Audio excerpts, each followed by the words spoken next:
It began in a hospital corridor where no one knew what to say. An ordinary person was trying to keep an ordinary day from falling apart. People often imagine courage as something loud. In real life, courage is sometimes just not collapsing when everyone expects you to. The problem did not arrive as a disaster. It arrived as a pause at the table, a letter folded twice, a door closed too softly, a look that stayed on someone's face 1 second too long. In families, the deepest trouble often enters quietly because everyone is trying to protect everyone else. For a while, he tried to behave as if nothing had changed. There were meals to prepare, school bags to pack, bills to hide, old promises to repeat, and younger people in the house who still needed the world to look safe. But pretending is heavy work.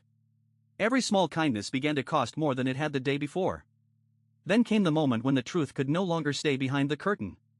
No one made a speech. No one had the perfect words. A person simply saw what had been hidden and understood that love sometimes wears the face of a lie, a silence, or an exhausted smile. What happened next was not dramatic in the way films are dramatic. An ordinary person did not suddenly become fearless. He simply chose not to make the wound bigger.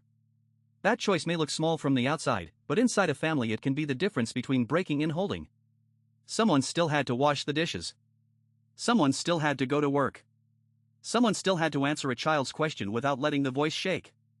This is how ordinary people carry extraordinary burdens, not with grand gestures, but by doing the next necessary thing. There was one detail he would remember later: the way a hand hesitated near a pocket, the way a chair scraped the floor, the way a familiar room suddenly felt like a place where everyone was acting.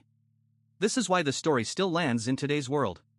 So many families look perfectly normal from the street, yet inside the house there may be debt, illness, distance, grief, immigration pressure, aging parents, anxious children, or two adults who no longer know how to ask each other for help.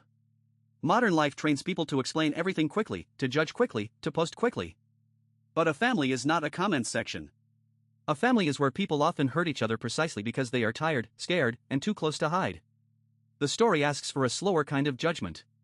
Before calling someone weak, dramatic, cold, or dishonest, maybe ask what fear they were carrying and what they were trying to protect. This is why the story does not feel old, even if the setting may belong to another time. The costumes change, the technology changes, the cities change, but the human problem remains recognizable. People still want to be understood before they are judged. They still want a second chance without being reduced to their worst mistake. They still want love that does not turn every weakness into evidence against them.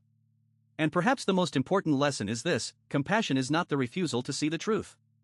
Compassion is seeing the truth clearly and still refusing to destroy a person with it. Years later, the details may fade. The choice does not. It becomes the small light by which a person remembers who they were trying to be.